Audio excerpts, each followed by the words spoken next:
I thought that it was time that I do a little bit of a ranking video. I have had actually a surprising number of palettes come into my collection given the fact that I'm on a low or no buy. I rarely buy palettes, but some of these have been given to me. One of them I bought, and one was my very first PR. Yeah, from one of my favorite brands too. It was a good day. Anyway, I wanted to rank these because ranking videos are fun, and it's just helpful for me to kind of look through my collection, see what I'm using, see what my thoughts are after having used palettes for quite some time. You guys like to watch ranking videos just as much as I like to watch and make them, so let's do this. I have 5 palettes to talk about here today. I'm going to start with one that I bought myself. I bought this secondhand.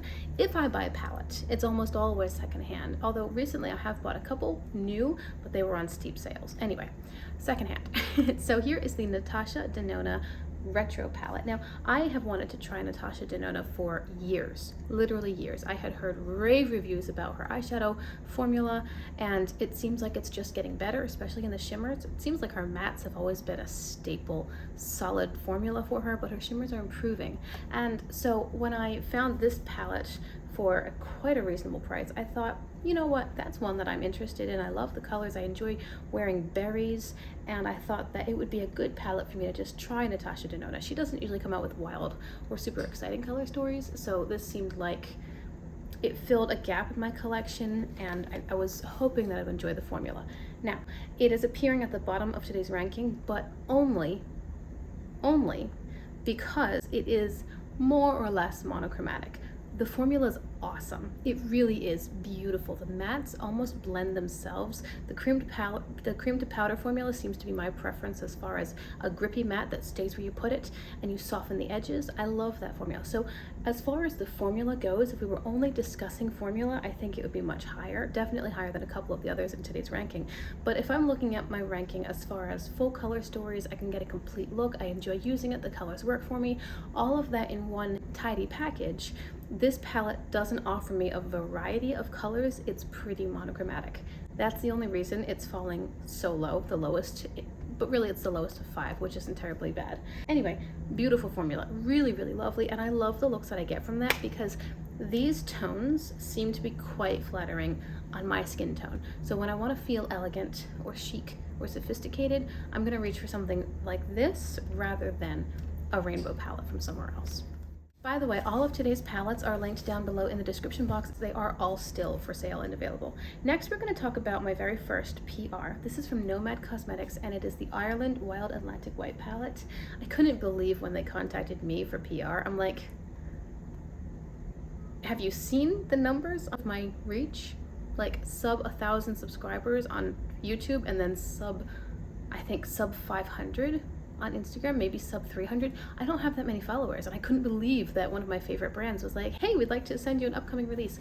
What happened was I had used some of Nomad's palettes for some pretty important or significant videos when I was talking about my dad passing away, and Felicia is one of the owners. She watched the videos, she saw me on Instagram, she came and she sent me some personal messages, and that kind of started a conversation. They have a micro-influencer program where they send a little bit of PR to really small content creators to just support and bring some eyeballs and awareness to the smaller content creators, and I was just so grateful that they chose me because Ireland is one of the places in the world that I'd like to go next. I love green. Ireland looks absolutely stunning. The countryside, the music's amazing, the language, the culture. I like all of those things, and I love green. So I was stoked when I got this in the mail. Now, this palette is really beautiful. The reason it is falling lower in the countdown is just because at the end of the day, the colors that I'm given in this palette are not super unique. They're not very, very different. And even as a grouping, they're not terribly terribly different. There are a lot of brands that have palettes or color stories that are kind of similar. I mean, it's green with some blues and some neutrals. So as a concept, that's not really, really different. The theming is beautiful. It's completely on theme. The formula is beautiful. I love this shimmer right here. I love this teal matte, and then this green right here. Oh my goodness. Really beautiful. And this palette's versatile in that you can get some very green looks, you can go more blue if you want to, or you can even get quite a few neutral looks. It's grounded, it's lovely. I really like this palette. It's just as I'm looking at these these palettes today and thinking how would I rank them, based on today, based on my whims, based on what I'm feeling in the moment. This one, while great, just has to fall a little bit lower. Number 3 in today's ranking of 5 is a brand that I've come to really, really enjoy. Formula and packaging and just the whole complete package that they offer. This is from Cosmic Beauty or Cosmic Brushes. This is the Winter Wonderland palette, and this was given to me by a friend. She surprised me with it. I had no idea it was coming, and I was really confused when it showed up in my mailbox. I actually was saying to myself, what is this? Where did it come from? I started searching my bank accounts, like, was there a transaction that I had missed? It was a whole thing. I was confused. Anyway, I was completely delighted because this is a really beautiful palette. If you like blue eyeshadow, you're probably gonna love this. If you like purple eyeshadow, I'm actually loving the purples in here. This is falling in the middle of the ranking below a couple other palettes that are a bit more varied in their color story, and that's why. It's more or less a duochromatic palette. It's blues and purples. There are some very shifty shades in here. This one goes quite like pinky, blacky, burgundy plum, you know, it's shifty. And then this one up here and this one right here, they have a bit of maybe a green lean. We've got some teal. So on the whole, it is blue and purple, but it's got some variety. I wish that this palette had some orangey peachy tones. That I think would make it even better, but that's okay. Absolutely beautiful. Absolutely love the packaging. But this one is falling in the middle because, again, it's gonna give me one or two very specific feeling looks. You know, there's a certain vibe and you won't get anything other than that. But I had to put it higher than like the Island palette because it does have some shifty shades.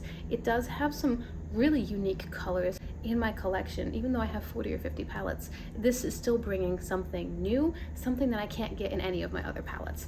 Very, very pretty, very pretty. Okay, now let's talk about Lethal Cosmetics. The first time I've tried anything from the brand, I did buy this myself as well, but this was secondhand. It was actually from one of my subscribers. Oh, and by the way, if you're curious about today's eyeshadow look, yes, my eyes are different. They don't match, and yet they do at the same time. This is part of my upcoming week of video. I was using the Sickly Sweet palette.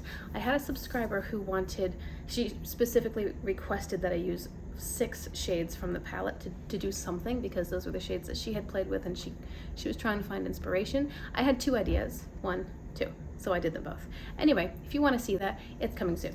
Back to Lethal Cosmetics. I bought this secondhand, and I think that this color story is so lovely. Cool toned, bluesy, pinksy, purplesy, and then there's this gorgeous green right here. A little bit of deeper shade, a little bit of lighter mid-tone shades. The shimmers are so pretty, and they're sparkly, and they're light toned, which I do like. That's my preference.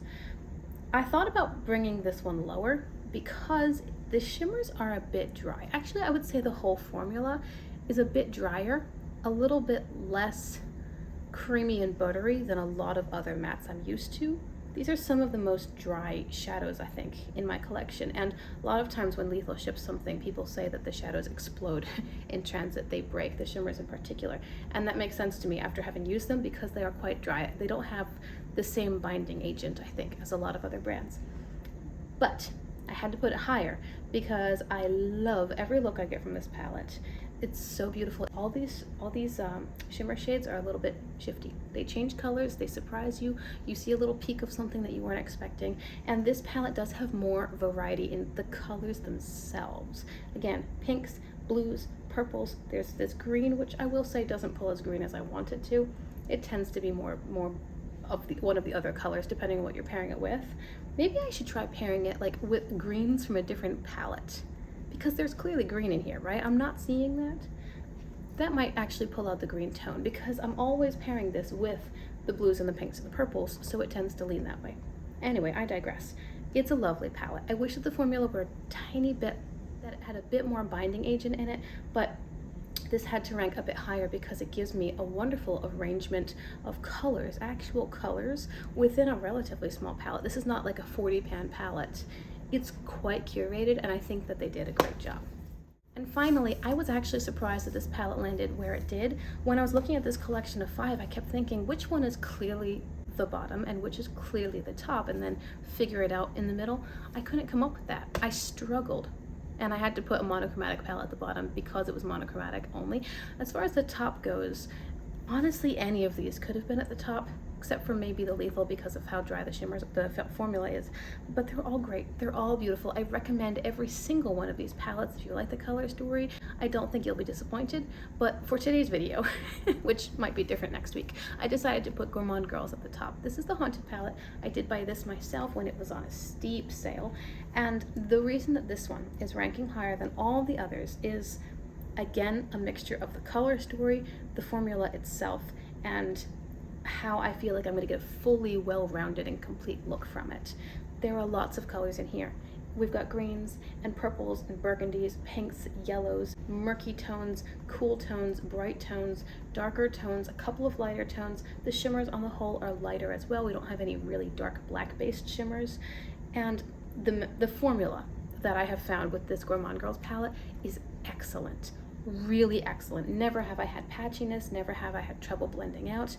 The shadows build on each other, and I will say I did get a little bit of patchiness with the Winter Wonderland palette, which I intended to mention and I forgot. Just a little bit with one of those shades, but haven't had any patchiness with this. Everything's great. There's a black to deepen things up. Some of the shimmers are light enough to be used as an inner corner highlight, and these shimmers are really, really sparkly. I think with the exception of this green one here, that one's a bit more of a satin, but this one and these, very sparkly. If you use them wet, they're going to be highly foiled. If you use them dry, they're just going to be this glimmery sparkle dispersed all over your lid.